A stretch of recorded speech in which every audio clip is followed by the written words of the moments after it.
Tell you a little about who I am first, just so you guys understand who I am, what I do, and like what my credentials are. I actually got a full track scholarship at Cal Poly when I was 19, and then I dropped out of college, and I started in business when I was 19 years old. Made every single mistake you could possibly make ever, and I was able to come out on the other side and grow a big company with hundreds of employees and all that good stuff. But just to kind of give you guys some insight into this, so when I dropped out of college at 19, I entered an ad, and it was Visa MasterCard ads. Now back in this was 98. So like back in 98, like credit cards were kind of like still getting going. They started really in the 90s. So we had a really prime opportunity, and I was basically just hustling. I was out there knocking on doors, and I was working for a guy who was a complete dick. I don't know about the language stuff here. Okay. You're in the right place. Okay, cool. So I had a chance to see how much money this guy was making because he had a little operation going, and the next day I quit. And essentially I started on my own. I got $3,000 from my parents, and I started a partnership with two guys. One of the guys I didn't know really, and I ended up hating this guy. So just for a good learning lesson is if you are going to look at going into partnership, make sure you really want to do something with that person and you guys think alike, but you guys are different, right? We were 3 salespeople trying to go out and do the same thing. Nobody really had any experience in business yet. So, I mean, it sucked. And then one guy that I didn't know, I ended up really hating this guy. So that didn't work out. And then I got another $1,000 from my mom, and we started we started in the payments business. And by the time I was 24, I was making about $75,000 a month. And then we grew a huge company out of that. Got my first bank relationship back when I was like 23. And that was all from a cold call. I got in a cold call, got in front of the biggest gas station inside of San Francisco, right in front of the San Francisco airport. And then I met a bank there, and that bank I ended up getting a bank relationship with them, and they gave me like 23, 24 gas stations back in like 99. And back then, they were making lots of money. It was a different type of market. And we absolutely went from like $4,000 a month to like $75,000 like overnight. So I stopped working for a little while, kind of screwed around, played a lot of golf, and then I started taking it serious back when I was 28. So today, we started PayCertify back in 2014. The reason why is because processing, and this is a good lesson for you guys too, so if you guys are looking at getting in business, make sure you're not selling like a pair of scissors or whatever. What I mean by that is commodity, right? So like everyone has pairs of scissors. You can't really go like up and down in price. It's all based on price. Just like processing, credit card processing, it's digital payments. However, it's a commodity type business. So all it is every single year you're getting a call from your client saying, hey, listen, what are you going to lower my rates down to this year? What are you going to lower my rates down to this year? So I realized back in 2014 that we had to build something different. So after the bank relationship and all that, I cultivated a hotel association, and we signed up thousands of hotels all over the country. And I was trying to eliminate the no-shows at hotels by shifting the liability to the issuing card bank. Essentially, you guys know what a no-show is? You guys familiar with that? Okay, you guys have probably already all done one. Most people do. The system's set up for hotels to actually lose those transactions. It's really easy for a consumer to do it because you book through a third-party booking engine, and then the hotel gets the reservation, but they don't ever have any direct interaction with the consumer. So essentially, when you charge back, they really don't have any legs to stand on. So we basically built out a system to tie the consumer to the transaction, and then we started building out our platform. And what today PayCertify does, we do everything front to back for clients online and e-commerce, and we realized there was a much bigger opportunity in e-commerce for what we did with hotels. So we transferred over the whole entire business to e-commerce and ended up getting into the online travel agency business, and that's really awesome. So now that you guys know who I am, and what we're doing now, our plan is to sell PayCertify in 2021 for over $1 billion, and that is my plan. We're definitely we're on track to do that, and everything that we've done up until this point was all me talking about. 2021 was always a date that I had in my mind, and like now everything's resonating. So if you guys believe in like self-manifestation, manifesting reality, stuff like that, that shit's real. So if you put that stuff in your mind and you work towards that goal, I mean, this is 2021, I started saying that in 2014. And that was like, then this year was a shit show because when you build technology, everything goes wrong that you think's not going to go wrong. Whatever you have in your mind about building a business and how easy it's going to be and that you're going to go straight to the moon, it's actually not true. You go like down into the gutters for a while, and then you go back up, and then you go down back into the gutter. So it's really painful experience, but you have to prepare yourself to get into this stuff. So today, since we have limited time, and I came a little bit late here, I'm going to talk about 4 things.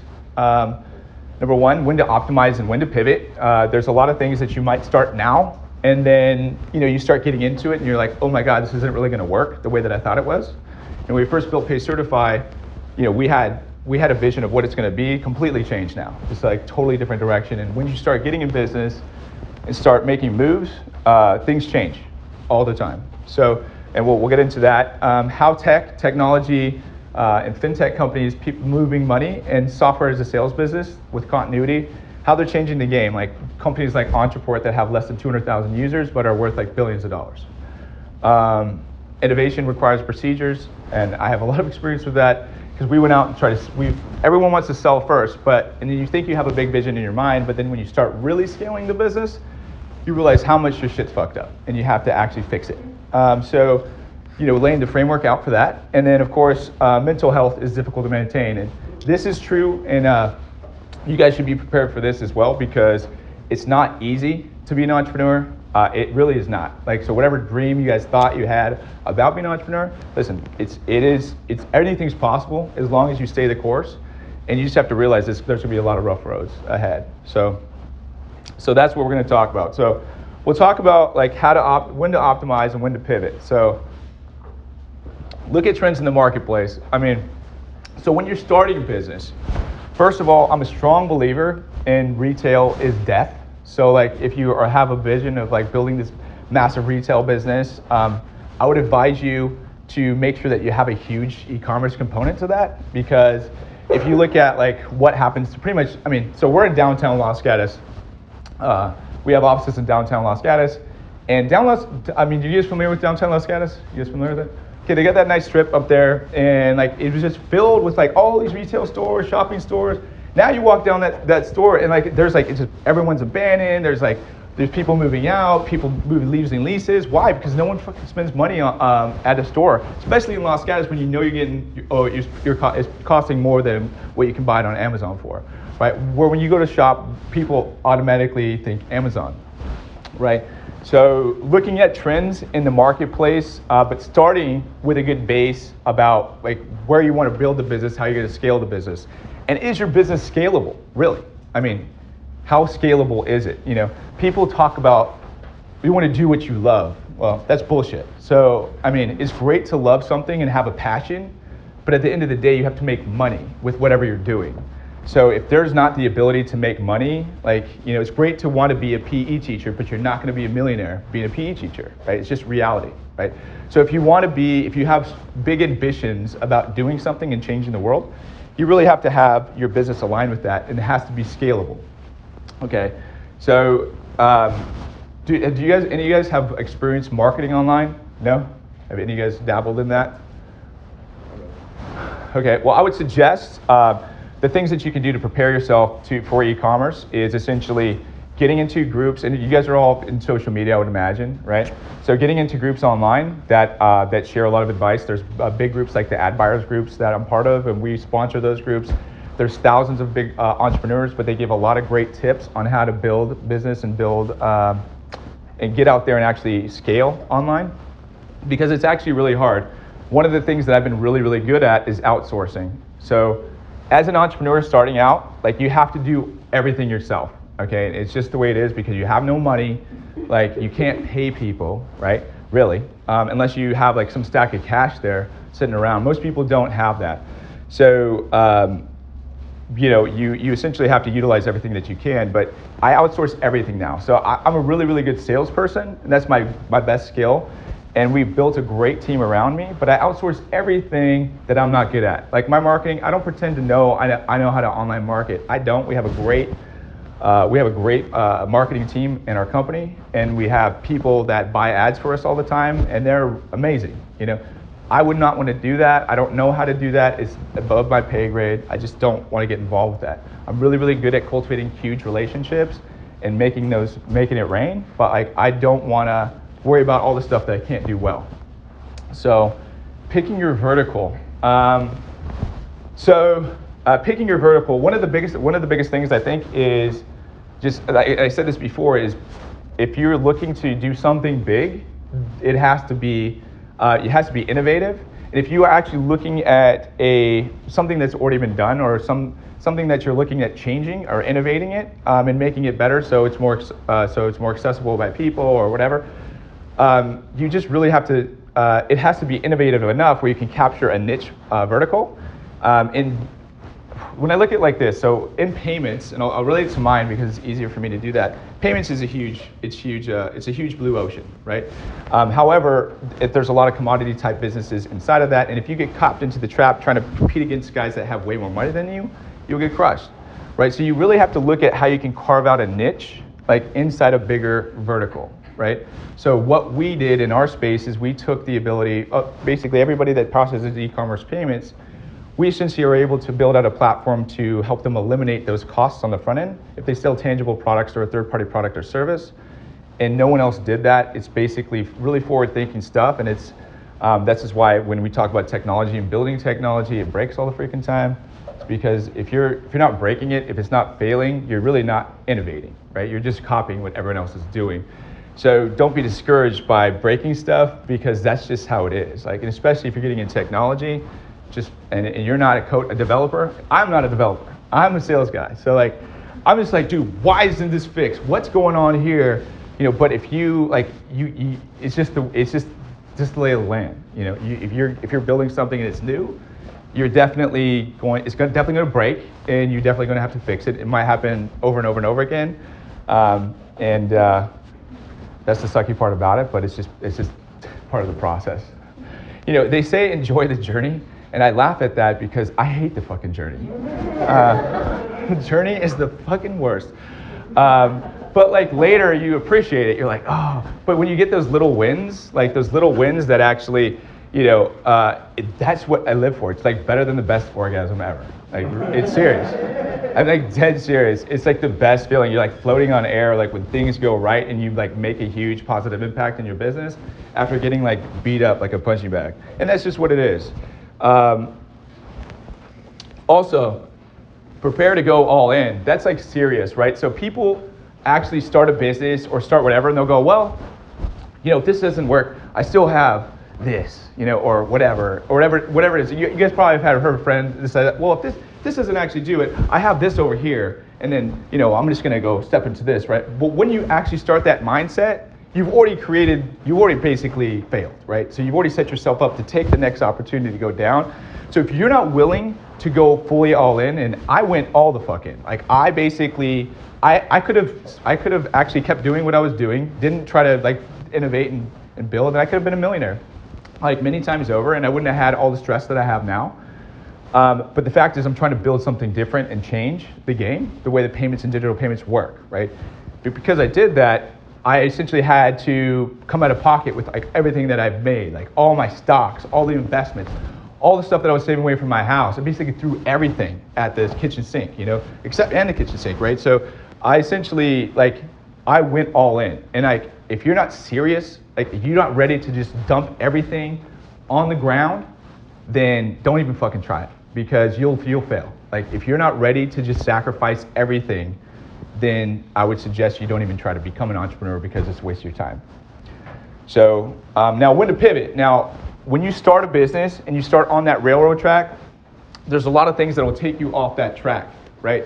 Many things, and then, but there's not even those types of things, but essentially you just see a trend in the marketplace that's changing. Like you had this direction in your mind that you were going to go in this one direction, but when to pivot and when to actually break it off, right? Because if the formula is not working and you're running out of cash, like you got to think of ways to actually change your situation, right?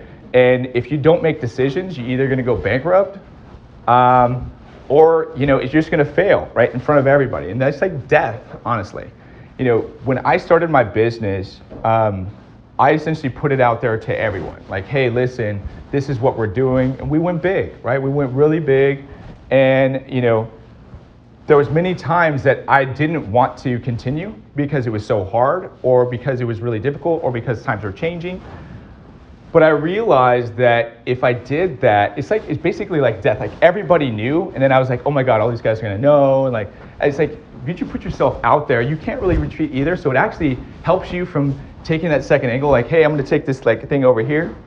Well, you can't really if you put it out there to everybody, because everybody knows, but it actually gives you a lot more accountability for yourself. And you know what, as an entrepreneur, you're by yourself. So you have to help yourself be accountable to things. And there's a lot of ways that you can do that with KPIs and managing the ways that you workflow. But if you put yourself out there and you're holding your own self accountable, and everybody else sees you out there, then it's really hard to get away. But I totally went off track there with the pivot thing.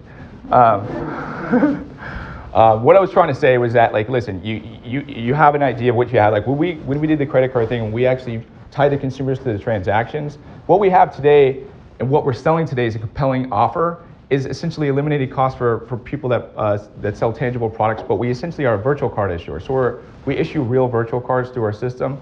Now, when I started this company, back in 2014, I wasn't even thinking about this stuff. I didn't even know this stuff existed. But like virtual cards and the way that it's utilized inside of the B2B and business-to-business environment, it's a huge, huge business. And the only biggest companies in the world are able to participate in it because they have to essentially put up very large reserves in order to actually facilitate the allocation of all the credit cards. But we figured out a way to bring it down to the e-commerce level for small to mid-sized merchants, which is a huge market, and eliminate the cost to process. And so, but this is things that I wasn't thinking about. And we essentially pivoted in that direction because we realized the problem with our business model for e-commerce and credit cards was that it was taking 3 to 4 weeks to get a client up, right? And then we get money like 30 to 45 days afterwards.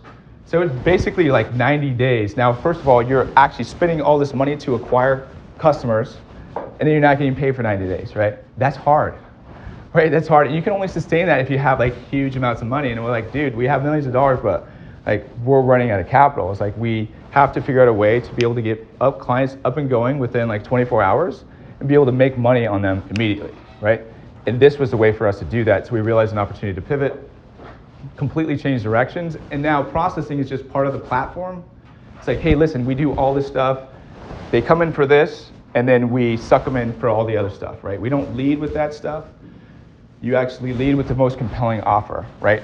Whatever you're putting out there in the marketplace, don't try to sell them everything that you have. Get them into your system, and then once they're in your system, you sell them everything else. You get the pain, right? People have a pain when they call you. When you're talking to somebody, there's a pain. And that's the only thing that I listen to when I talk to people. Because they've been talking to me for like 45 minutes, and I'm like, what? But then they say the one thing that matters, right? And that the one thing that matters is the thing that you need to focus on, because that's all they care about. That's their immediate problem. People only care about what they care about at that moment. So you focus on that exact problem, you bring them into the system, and then you give them everything else that you want. Because you might have all this really cool stuff about your platform, but they didn't come to your platform because of X, Y, Z. They came for this thing. So you get them for this thing, then you suck them in for everything else you got. Exit strategy. One last thing to think about on the when to optimize and when to pivot is the exit strategy. When I went into building my company in 2014, our idea was that we were going to exit for 150 million. That was the idea back then. And I realized that we were thinking way too small at that point, but I still had a strategy in mind. Like, what is your exit strategy, and how are you going to achieve that exit strategy? Do you want to be tied to your business forever? No.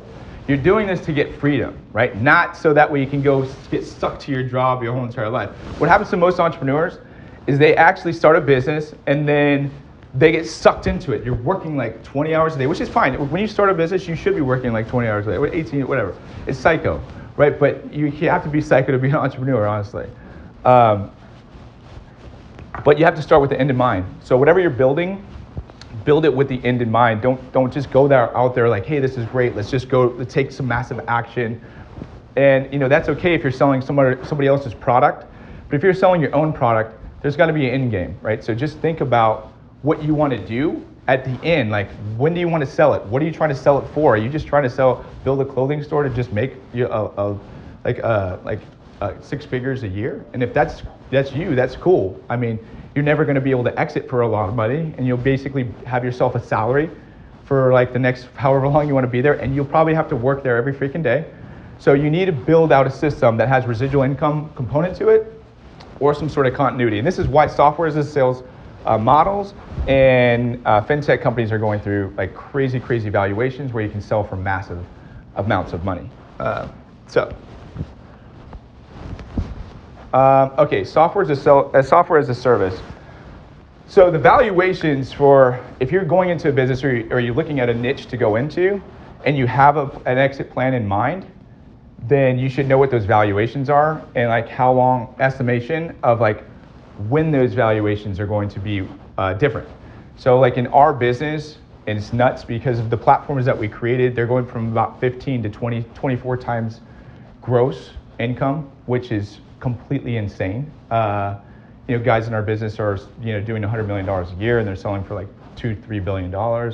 It's totally nuts. That's not normal, but just know this stuff. And the reason why though is because these guys it's not about, and most people look at, especially entrepreneurs that are starting, you guys will look at how much is it costing you to acquire a customer, right? Well, obviously because you guys don't have a lot of cash, and you have to pay to acquire those customers if you're doing it online, or even if you're doing it face-to-face, it's time cost, right? Or if you're even doing guerrilla marketing, there's a time cost there, right? So what you have to look at is the lifetime value of the customer, okay? So if you're doing a software as a sales business, does anyone have anything like that in mind, software as a sales? Do you even know what I'm talking about when I say that? Okay, you guys all know that, okay. So, I mean, I'll give a good example, like AWS, right? So AWS, you guys all familiar with AWS? Obviously, it's a product of Amazon, but they built this this wasn't even a plan to sell this to guys like me, right? They have like tons of businesses like us that are paying them hundreds of thousands of dollars a month, and they don't have any freaking overhead. It's just pure profit. They make more money on this business than Amazon does on the front side of the business, and that's completely nuts. Like, it's nuts, and most people don't know this, but like, they created this for the sellers on Amazon. Basically, they wanted to host their like little seller platforms. Oh, you have a page, okay, plug into our system, we'll host your stuff. And then they just opened it up to all these big, huge platforms, and everyone started migrating over, and they don't have any actual additional cost for it. So the cool thing about software is you'll constantly have to have engineers and people on your side to fix stuff, because stuff will constantly break. And of course, if you're building stuff, you need a lot of people to do that. But once you build it, this is like kind of like hard costs. You just have some employee costs, but there's not a lot of other hard costs that you have. So you can just make you can grow the stuff exponentially. And if you're looking for a number, the multipliers on these things, if you want to be between like a 6 to 8 times on the business, and this is if you're looking at, has anyone ever looked at raising money before? Yeah, you guys raising capital? Raising capital is hard. We've done it. We did a Series A round last year for close to 10 million. And I put in $3 million of my own money to start PayCertify.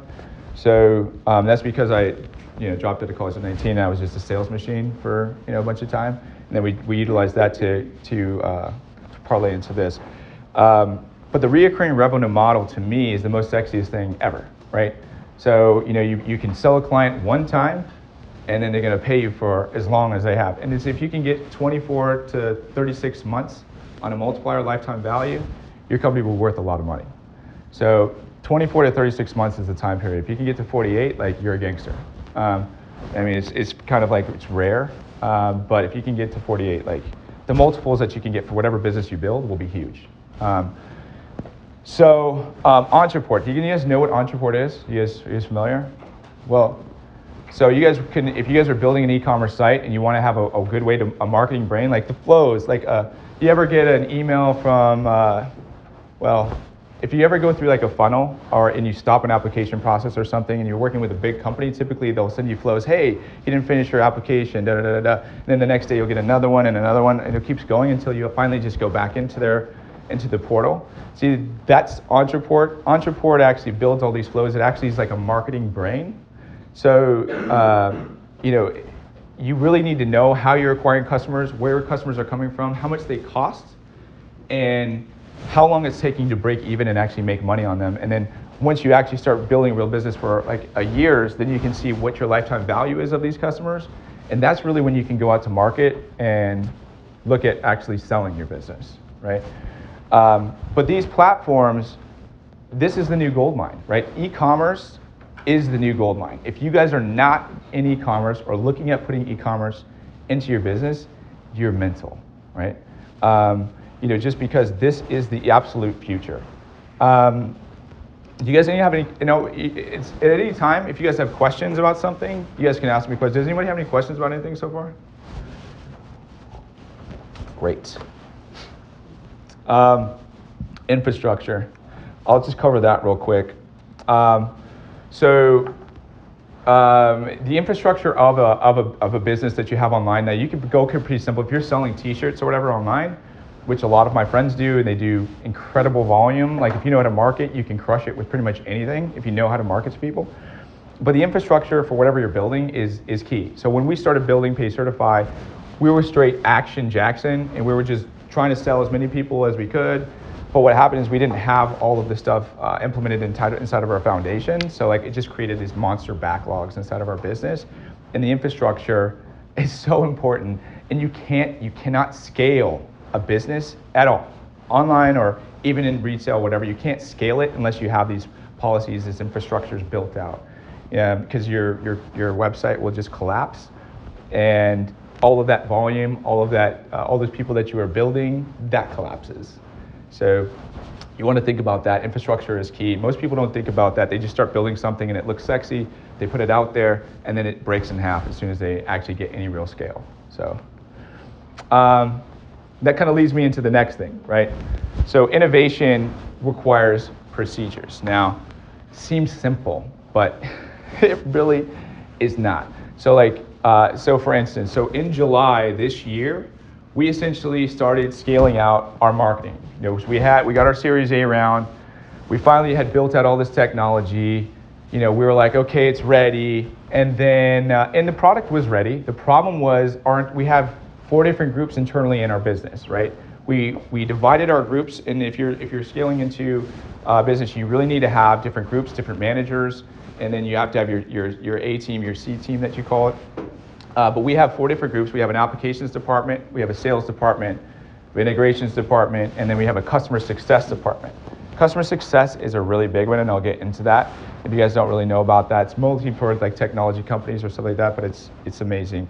But what happened is we didn't really have these processes signed up. So when we actually lit it on fire, we had the best ad buyers in the world. They put these ads out on the internet, and we had 1 million people come to our site. The problem is we just created this massive backlog of stuff that we could not handle, right? We didn't know, like, oh shit, we don't want clients from like India and like Africa and all this stuff. Like these guys are like slamming our stuff through, and we have like all these other really good accounts. Then we have, and then the applications is backlog because they have to re-app it to another bank, and then the sales guys aren't doing their job, then the integrations are overwhelmed, customer success doesn't know what the fuck to do. So if you're not actually preparing your staff for these things, if you're not actually setting out principles to understand like how to actually run these departments, and what is going to happen when you go to 10, when you go to 100, when you hit 150, I didn't think about any of that stuff.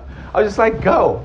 Like, you guys waiting for you? And then we went, and I was like, holy shit, like, we need to pull this back because we're just going to waste a lot of money. And we did end up wasting. We probably wasted a couple $100,000, spending cash, but not being able to execute, right? So if you can't fucking execute, and we were executing at a smaller level, but right when you started scaling that stuff, like, the shit was like all over the place. And I was like, oh my God. So, and if you go super hard in the paint, and you do that, you can, and even if you're the best product out there, you will absolutely create a bad reputation for yourself, which is why we pulled back. I was like, listen, there's a huge market out there. I don't need some guy on social media talking shit about my platform. So we're going to, and customers today, they feel really enabled to do that.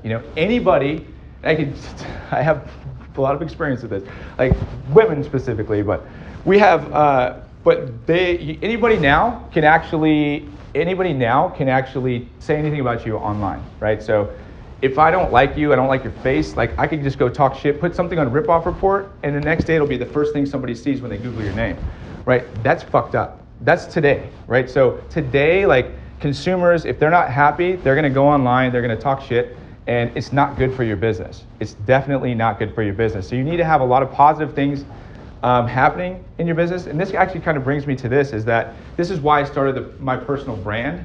So personal branding, guys, is so huge. And you don't really understand, and you guys are like, well, hey, listen, I'm in college, I don't really have a business, I haven't done much yet, at least at this point, right? I'm going to. But you need to start building that personal brand now. And the reason why, and you listen to guys like Gary Vee and all these guys, they talk about building the personal brand. Now, those guys are the best in the business at doing that. But even if you have a small following, it actually gives you a lot more credibility in your business, and it helps your business, right? So these guys are not doing it to get like all this recognition. Gary Vee parlays that into huge opportunities on the back end. Everybody knows Gary Vee. He's talking all over the place. It's not about him being popular. It's a result of him being out there. But he was doing it to actually make bottom line income. And I can tell you that, even on our stuff, we have close to 100,000 subscribers on our stuff.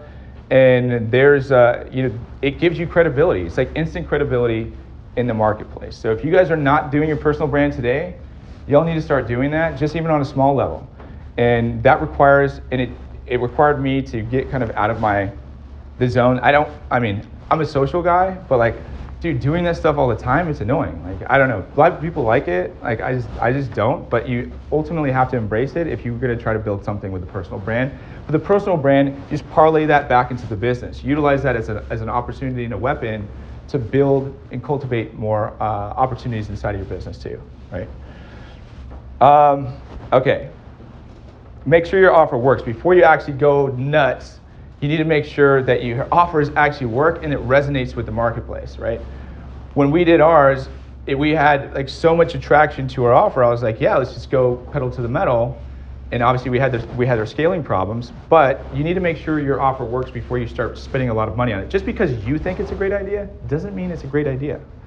So, go out there and see, talk to groups, talk to people. Before you start investing a bit of time building something, like you might think is the greatest thing ever, but what does everyone else think about it? And don't ask the guy that's just gonna be your friend and be like, hey, you know what? No, it's not gonna work. Like, I don't listen to any of those people. Talk to people that are credible around you. People that actually you care about their opinion. That are really going to give you legitimate advice, not just try to shut you down because they don't want you to be better than them, right? There's a lot of people out there like that. People that think small. There's a lot of think small people.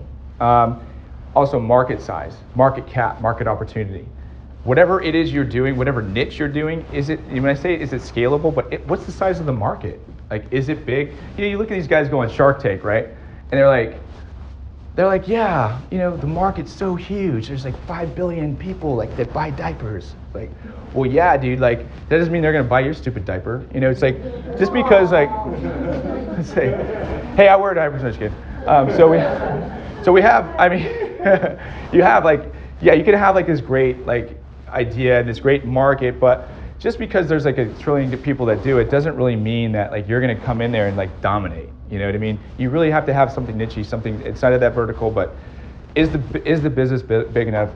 Is it going to support your dream? Infrastructure is the key to longevity. I did say that. Shit could hit the fan. It does all the time.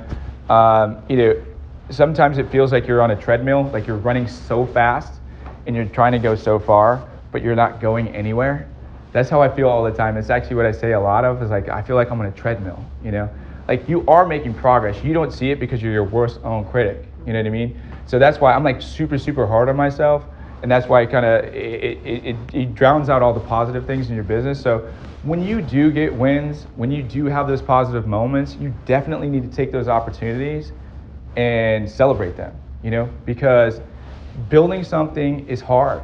And you're going to have a lot of struggles, and people aren't going to want to talk to you. And you guys don't have a ton of money to throw at marketing, so you actually have to cold call people, try to get people involved, guerrilla marketing.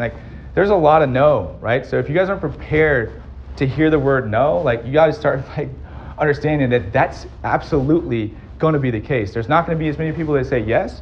There'll be a lot more people that say no. No matter what it is that you're doing, even if it's revolutionary and you're changing the world, people will still say no to you. It's just the way that it is.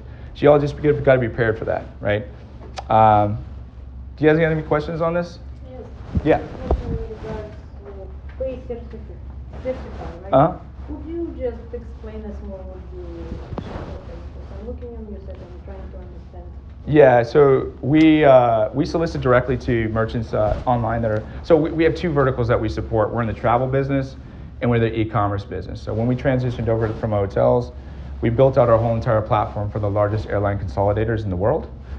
We kind of got lucky that way, and so we process the credit card transactions.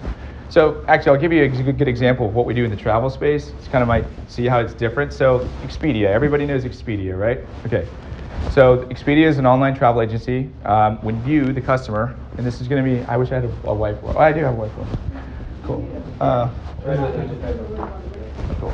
I kind of got to write this out because I'm going to lose you guys. So, okay. So here's me. I'm just going to spiky hair up on there. So I'm consumer. Wait, that's not how you spell it. Okay. And I pay $1,000 for a ticket, okay, on Expedia. Okay.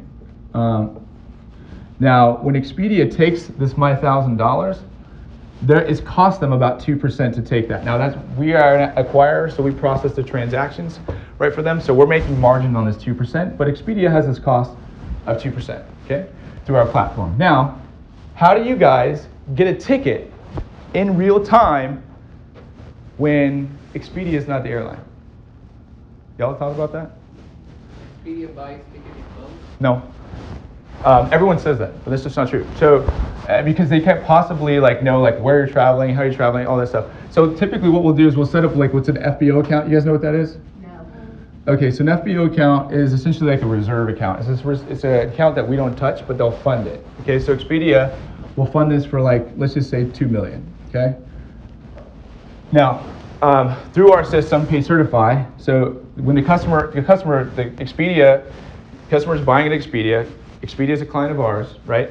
It goes through our platform. What happens is we issue a virtual card, let's say a Visa card. We actually issue a Visa card from this FBO account, so we'll move this $1,000, and let's say the real cost is like $950 because the Expedia is making $50, okay? $50, and then we pay the airline, okay? Let's say it's United. We pay the airline in real time under Chase's name. Okay, you guys following this so far? Yep. Now, Can you go through that one more time? all right, so consumer, me, I'm going through Expedia to buy an airline ticket. Expedia, it costs 2% to acquire this transaction. Total amount of the transaction is $1,000. Goes through our system. We want to give you a ticket immediately, right? So what do? We issue a virtual Visa card from our back end, and I pay the airline in real time. And that's why you get your ticket in real time. Now, what's really cool about this is because when I pay the airline, I pay them with a high cost corporate card, okay? So you might have paid with your consumer card over here, and the cost might have been like 1%. The actual real cost is 1%, okay? Now I'm charging them 2%, so I'm making that 100 basis points on the front end. But on the back end, when I pay the United airline, because I'm issuing the credit card, I actually make all the interchange that's attached to that. So about 2.4% of that I make, right? So I make about 2.4%. Now, I actually will take that 40 basis points and I'll throw that in my pocket and say thank you, and then I'll pay back Expedia 2%. So if he paid 2% on the front end to acquire this customer, and then I just gave him 2% back, how much did he pay? No. Exactly. This is why people are hot on our stuff. And so what did they gain though, the extra $50 from the $950, $1,000 transaction? No, so every single merchant, if you're an e-commerce guy, you're building an e-commerce, if you're acquiring transactions from anybody, you're paying a cost for that. That's credit card costs, right? So these guys do it on a much bigger scale, but yeah, the Expedia is making the $50, right? But they're also basically almost canceling out the entire cost of the transaction by us giving them the interchange back, because they paid 2% on the front end and give them 2% back. Now for a company like that, that's like hundreds of millions of dollars, right, a year. So I'm like, hey, listen, you want to not pay nothing? Yeah, I do. Cool. All right, let's talk. So we built out this infrastructure and we brought it down to e-commerce. So anybody that's selling a tangible product or a tangible, like a third-party service, think about like a DoorDash, right? This works with DoorDash. A consumer goes on the front end of DoorDash and he pays $50, but who's on the back end? There's restaurant guy and there's driver guy, right? So I can instantly pay both of those guys in real time, which they're not doing today. DoorDash, I use this as an example because it's easy to translate, but DoorDash pays those drivers or pays the restaurants weekly. Now, if I'm Chinese restaurant food guy, I'm like, dude, I want my money now. I'm like, listen, I'll give you your money now, but it's gonna cost you 3%. Is that cool? Yeah. I don't care. I just want my money. Like, okay, cool. Let me double in the transaction real quick. Huh? So, I have a question. How do you guys manage Cancellations for. tickets, for example? Oh, that's all through. I mean, so it's all through the OTA. We're the platform. So and the cool thing, and I'll take this time to say this.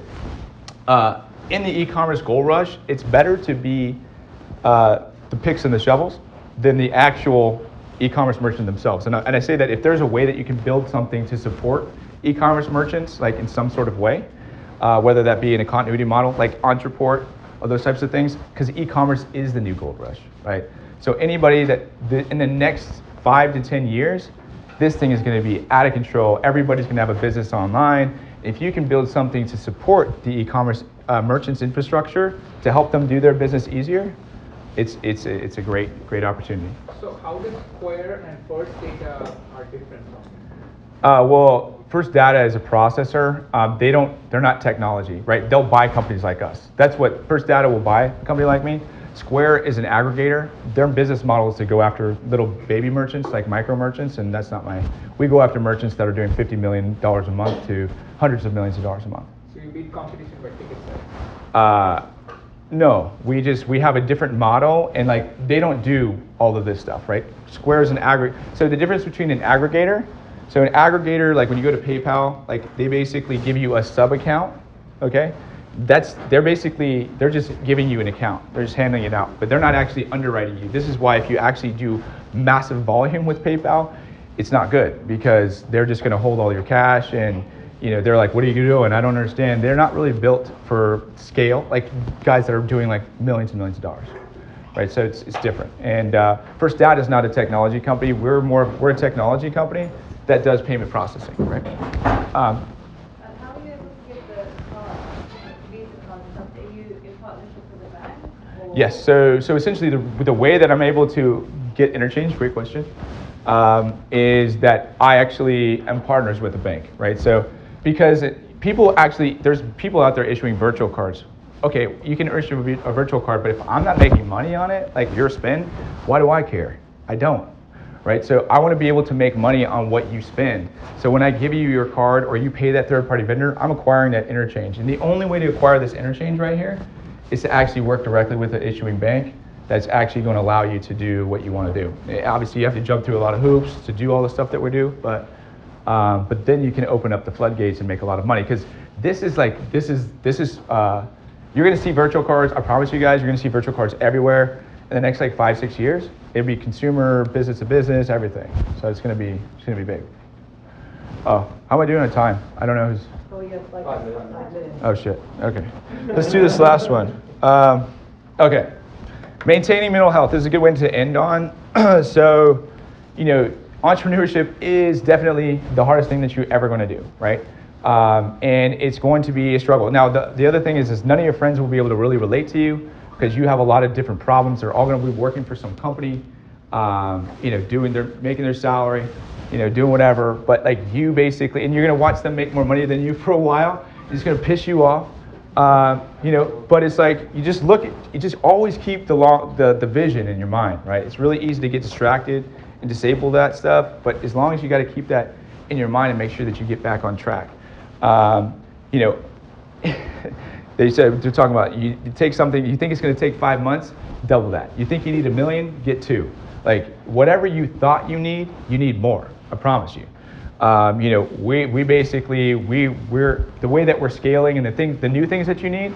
See, these are things that you don't think about. Like you don't know what you don't know, right? So once you start scaling, then you're like, oh shit, like we need this, this, and this. Now I need all these insurances. Like you're writing big checks everywhere. You don't realize like you get $10 million, it goes in a second.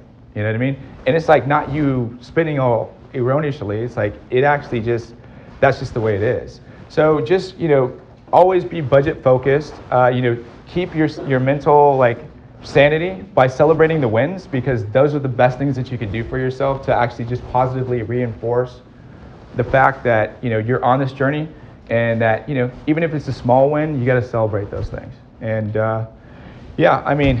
I could go on and on about this stuff, but I think I'm kind of at the point here. Does anyone have any questions? I'll open it up. Yeah. How do you balance, sort of self-funding versus outside money and giving up equity and things like that? So if you don't have any real revenue yet, you have no choice but to actually really give away equity unless you have like built out this technology that's worth cash, right? So if you're a developer, are you a developer? Are you a coder? No. What I did is, like I said, I went and asked my people that I knew for money. All entrepreneurs, if you're building a business, you're gonna have to do that. So do that, and then if you have a product that's not your product, sell that stuff. I would never say start a business and don't have any money unless you're living with your mom and don't have no responsibilities, which it was cool when I was doing that when I was 22, but like now, I have a kid, like I can't do that, right? Most people can't stop their lives to do that. So don't stop. You gotta keep income coming in, start building the side hustle, and then get it to it, but have a plan, Don't just say, hey, I'm building this side hustle, and then you stop doing it, then it's like next week. You gotta work at it, and make sure that it's part of your weekly and daily plan, because if you just put it to the side and say, hey, I'm just gonna do this for a minute, that shit will go away, and then you just will never do it. So you have to take action every day and, get some money from the people around you. I would self-fund as much as I can, but, if you can get a partner, a joint venture with somebody that has money, say, hey, listen, I have this great idea. I'm going to go execute, do my part of it, whatever that is, and then get somebody that has money that can be a benefit to the business and joint venture with them. Have them invest into the business, and then, you can essentially be a manager or whatever. You manage the business, do whatever. But then you do that. That's a good partnership. If it's going to be sort of a software thing, do you have a dollar in mind of this is how much I'm going to have to spend to see if it's going to fail or not? Like to get to how much money are you raising? Well, not yet. Well, so I can tell you this: like acquiring customers online is hard. So if you don't know what you're doing, and you're going to put $1,000 on it, thinking it's going to work, you will lose that $1,000 in 1 second. And you really can't see any tangible results online unless you have like at least $5,000 to spend. Okay, that's just a fact, because you're going to have to. You don't know who the ideal customer is and who's actually coming through your funnel until you actually put it out there. Then you'll actually see who the customers are, what the ROIs and the ROAS are on that. And what ROAS is just return on the advertising spend. That's the only time you'll actually know. So you really need at least 5,000 to 10,000 to test your idea. Two short questions, super quick. When do you take the call that whatever you're working on your regular, profession, that now is the time to shut it off and when you're getting almost breaking even with your money, when you're getting close to it and you can survive, then just let it go. Just quit. That's what I'd say. As soon as you get enough money that you can support, you can do what you need to do. You pay for you can support your family with your business, and you just be scraping by. That's when I would quit and go full time in the business. But just don't do that until you have your bases covered, because it could end up backfiring on you. And you mentioned about being in this journey really a long and grinding one. So, what's the thumb rule on maintaining personal relationships? Because it's going to create a lot of strain on it. Yeah, for sure. I've heard stories and I've seen personally myself. It can rupture in no time. She's laughing. But yeah, I'm like a zombie. I'm super focused on work all the time. So it's just like when you're building something, like if you're not focused and you're not doing it and you're not thinking about it all the fucking time, like I can't turn it off. Like I literally cannot turn it off. And like if you can't turn it off, that's good. It's a good thing. But it will affect the relationship. But listen, if you're trying to build something and try to achieve something bigger, like you just have to buckle down and just realize that it's not going to be easy. And try to keep, if you have kids, obviously keep spending the time with kids and have that time, and even if it's like an hour a day, shut your phone off and spend that time. I say this, but I don't do this, right? So I'm like, listen, do this, but I don't do that. I mean, it's so hard to do it. Like I just don't. So you spoke about personal branding. Uh-huh. To getting your business on the ground. Can you speak a little bit about that and tell us like some specifics of what you mean by that? Well, so what I did is I started a podcast. If you're kind of getting into a niche or getting something, I would think long and hard about that. Podcasting is pretty easy now. Anybody can do it. It's a good way to get out there in the market. We were able to attract a lot of people into our business, and then we create different funnels for you. But that's an easy way to do it. You can. I mean, that's how I did it. I engaged a PR firm as well, and then they did a bunch of stuff for me as well. So if you can get an inexpensive like PR person to help you, that's massively helpful because you can do press releases, all that kind of stuff. Press releases are not expensive. You can do them. So even if you have a company that's starting, hey, do press releases. I have guys that can get you in like to big, huge magazines like Forbes and that kind of stuff. That's empowering. It gives you credentials, really, and it kind of gets people interested. Okay, like who's this guy? What is he doing? I want to know more. So start the intrigue, and if the intrigue might not exist yet, but be more intriguing. I don't know. I honestly can't even speak to that because in blogging, I feel like it was like I know there's blogs out there. I personally don't read them, and I hate writing, so if you're great at blogging, and there's bloggers out there that make tons of cash, and there's a great way to parlay that into your personal brand, right? So you kind of utilize all this stuff on the internet, just put as much stuff out there as possible, right? Whatever you can do, press releases, articles, there's ways to write articles and actually have it rank at the top of an SEO ranking. Like that's actually pretty good. If you're trying to rank for some keywords, get some advice on how to write an article to tie back to those keywords, and then that'll be the first thing that people see. Then you can tie that back to your personal brand, and you can start sending backlinks to all that stuff. It actually starts jumping up your credibility, but also it gives you a lot of opportunities that you would never have had, because if you can get on those pages organically, they stay up there for a while, and you'll get a lot of traction from them. Did you have a question back there? Yeah, you mentioned that you built essentially for an acquisition process in place. What are some reasons you hold on to a business? You mentioned you might get buyers. Let's say if you foresee in the future that one of the buyers are getting even larger, would you hold on, or would you kind of stick with the plan that you have? It's all up to the entrepreneur. What I would say is that my fear in my space is that Amazon's going to come in and like crush me eventually. So like I don't want to be here when Amazon's here. I want to exit before that. And the valuations in my space are ripe. So, as long as we can do what we need to do in 2020, then I'll have a great chance of doing that. I would say, and growing this from scratch was the most painful process of my life. It was really, really hard, and I don't ever want to do it again. I just want to invest in companies. So after we sell, that's what I'm going to do. But I would suggest, like, if you can build up a software as a self business, or a business that's paying you in continuity, and you don't have a guy like Amazon that's going to come and crush you, like why sell it? You can keep on making money for a long time, and the brand will organically grow, and the technology will get better, keep making more money. But for me, my strategy was always 2021, and I think you guys probably all agree that Amazon will eventually get into payments, and then I will be sorry that I'm still in it. So. Yeah. Did you do any guerrilla marketing yourself? If so, which was the one that created the most buzz for you? Man, I did a lot of guerrilla marketing back when I started. I was knocking on doors and stuff like that, and cold calling. I hate both of those things, but I actually was really good at it. Like once I started doing it, and I think cold calling is an easy one. Ghosting people face to face. What's the product that you guys are doing? It's a sports betting resource. Yeah, I mean, dude, you start reaching out to casinos, online casinos. Like, there's a lot of ways to do that with you. You just do it online. You can work your way through those channels. And then I have a lot of connections there too. I can help you all with.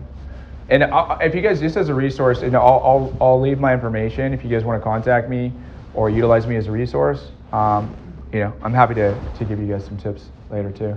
If you guys want, I'll give you guys my email if you guys are interested.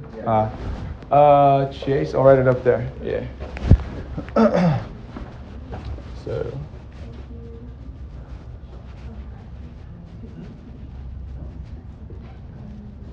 Did you guys get that? Chase at PayCertify.com.